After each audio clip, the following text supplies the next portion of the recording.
Viewers, আজকে positive থেকে comparative এবং সুপারলেটিভ করার ক্ষেত্রে যে প্রধান রুলস ফলো করতে হয় সেই রুলস দুটি হচ্ছে, প্রথমে 1 নম্বর, যদি পজিটিভে নো আদার থাকে কমন চেঞ্জটা এখানে কম্পারেটিভে করতে হবে comparative plus than any other.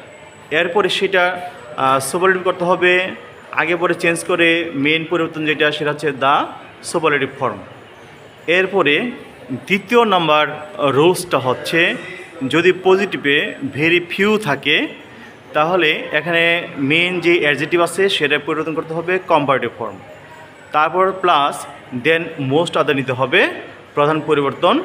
এরপরে কম্পারেটিভ থেকে সুপারলেটিভে গেলে এখানে সাবজেক্ট অবজেক্ট ভার্ব নেওয়ার পরে প্রধান যে পরিবর্তন এখানে one of the plus superlative form নিতে হবে।